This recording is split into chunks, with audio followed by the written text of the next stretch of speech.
Hello, everybody. This is Love from Above with your Sibling Spirit Guides. I'm Maureen, and this is my brother. Hey, Maureen. Hey, everyone. This is Brian. We're so happy to be here. On this podcast, we share channelings we receive from star beings, ascended masters, mythical beings who really exist, and our ancestors. And today's topic is timely because it's about the fall equinox and planetary transformation. So, Brian, you want to kick us off with this one? Yep. So this came on August 13th, or roughly, and it said, "Hello, we are near. Although our physical presence is no longer required to be in the vicinity of your loving being, we can easily transmit these messages from wherever we exist. Humans become fixated on time-space. Once you rise above the matrix, which we've talked about, the 3D reality, you realize that all can be accomplished. Anything you want can be completed. The rush, rush, rush is over, for time is eternal." So what do you think about that, Maureen? Oh, geez. This is like the perfect message for me, Brian. Thank you for preparing this for me. Yeah, because I've been really, really busy over here in Japan. But yes, and yeah, it's really interesting that we continue to get messages about breaking through the matrix. I mean, that's what we talked about most recently. So yeah, I mean, it doesn't even sound, it sounds wonderful. What do you think? Yeah, it sounds wonderful to me. It's again, it's hard to comprehend. We're so fixated on time, but that's it doesn't exist. Um, in other realities. So it's just sort of hard to comprehend, but I'm all for it. Um, so why don't you go on with your friend Toth that came in next? Yeah, so I just feel so blessed that we get messages from Thoth. And so he said, I am Thoth. I come as the anniversary of our initial occurrence nears. So if you haven't listened to our first episode, skip back to that one because boy, Brian and I had a doozy of a mystical experience. I don't think either one of us will forget, right, Brian? Absolutely. So Thoth goes on to say, we ask that you mark the fall equinox. So the first channeling that we did, Brian and I, neither one of us realized it was a fall equinox, but it was the fall equinox. And it said, it is not another day to be lived as any other. It is a day of reflection, ponder, meditation, and communing with those around you. Relink yourselves on this day of majesty. So, Brian, what are you going to do on the fall equinox?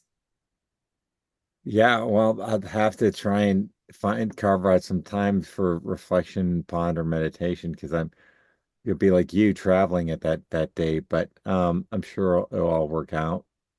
So yeah, how are you gonna mark that day? Well, I am going to be with my beautiful son, who's a devoted listener. So yeah, Noah, we have to set an intention um for this day. So that will be who knows? We'll be in the moment, but I'm sure it will be really special. And especially you'll be with your beloved wife, and so we'll be with the people that we love in beautiful places outside of the United States. I mean, that's a beautiful gift. Come on. Very true. Yeah. So he Yeah. goes on to say, know that the work you strive to complete is almost finished. You focus on the words and not the rewards. These are tremendous opportunities to recognize the gifts you have been given. You're so close to full awakening. We shall greet you again shortly. So, um, what do you make of that? Congratulations. I assume it's for both of us, brother. Yeah. Um, I I'll tell you, I remember so often for those who you listen, so often, I really have to be in a really relaxed state to receive these messages. And so then I don't remember them.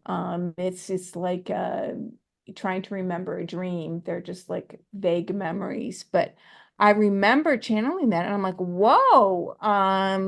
So it doesn't feel like I'm close to full awakening. But I'm grateful if I am. How about for you? Yeah, it's the same here. I'm sure you know, it's hard to comprehend again, but I think, we are diligent in our work on this subject. So it's good to see that it's paying off and that we're progressing. Yeah. So and again, just so grateful um to receive these messages from Thoth, just really, really not that we're not honored from all of the beings that we hear from, but just really, really honored and grateful to hear from him. So do you want to go on to the next messages that we received again, most recently, just last week, August 21st, on interstellar communication and planetary transformation? Yeah, so there's a couple of things. So first they say we are the beings who came forth most recently, which I don't know if they didn't really have a name or I know well, we come forth again using our pincher strategy to relay important information. We'll talk about that in a second. But the structure of your planet is changing. This is no cause for alarm. In fact, should be celebrated. The shackles of old paradigms have been broken through.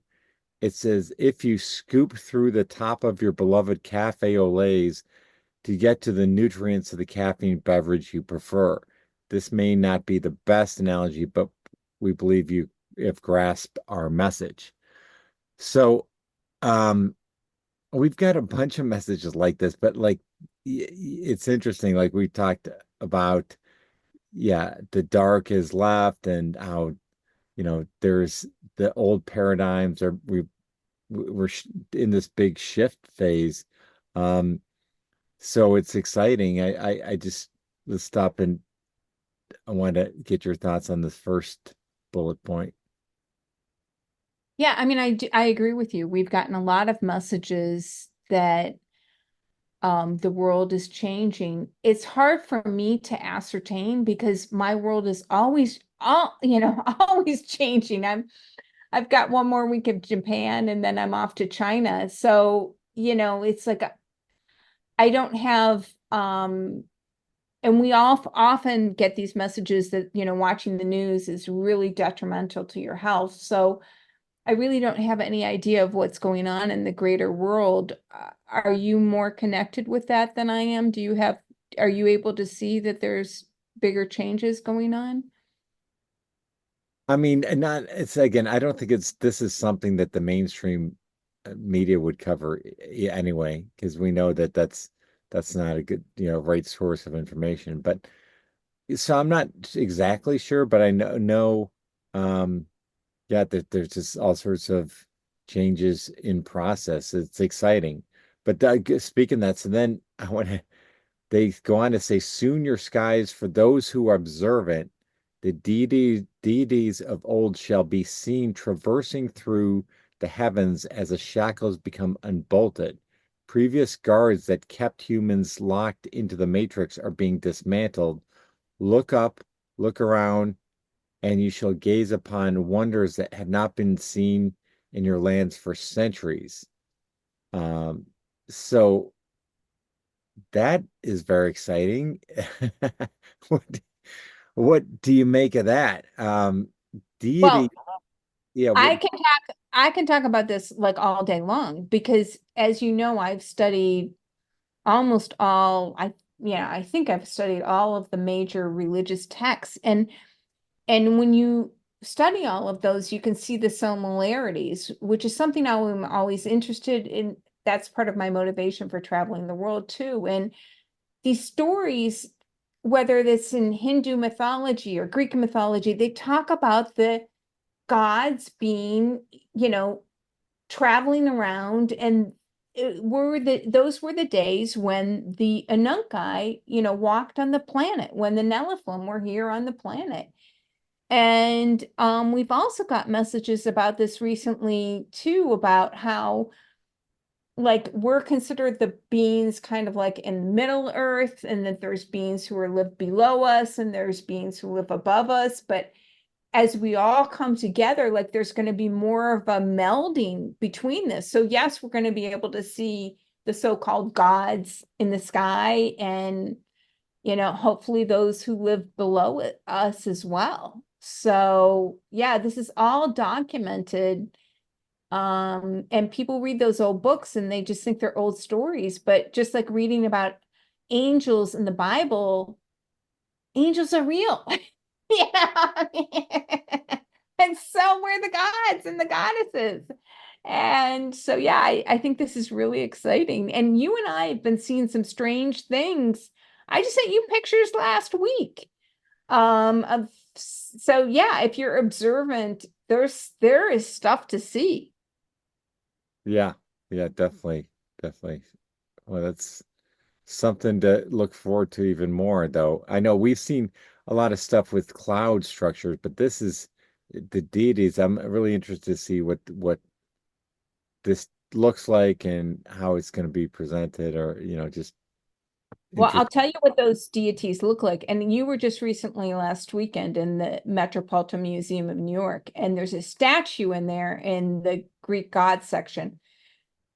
That is exactly because the gods were very, they're, you know, I don't, they're like giants compared to us. And that's why, like, you look at the temples in Egypt, like all of those temples have doors that are like 3 times the human size and then human size. And that's because there were literally beings who were like 3 times the human size, and then there were the humans.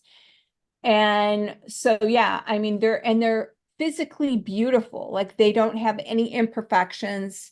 They're ageless, they're immortal, they're, you know, perfect in perfect alignment. Um, so yeah, I mean, and I'm fortunate I do see those as being sometimes at night. So they're definitely here. That's for darn sure. Oh, that's great to hear. Yeah.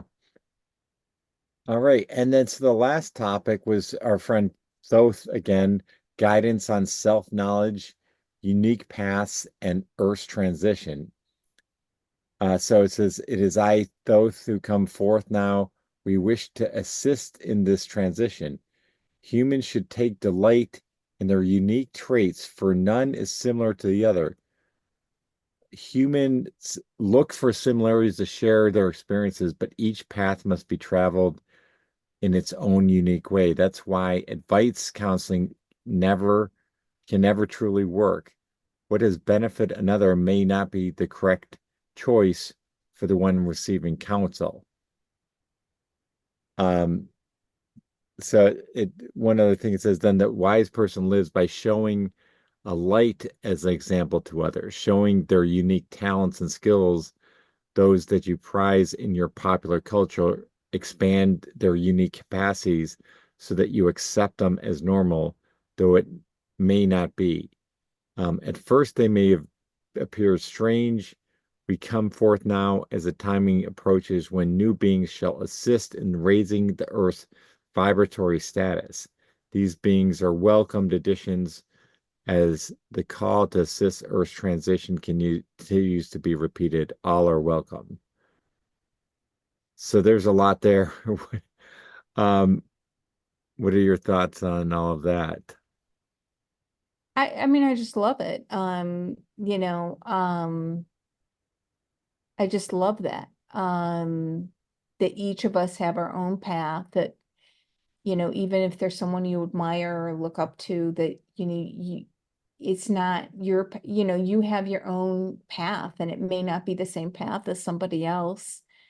And I also find it unique that they've talked about people in our popular culture before, but like the person I always think about is Dolly Parton, who I love.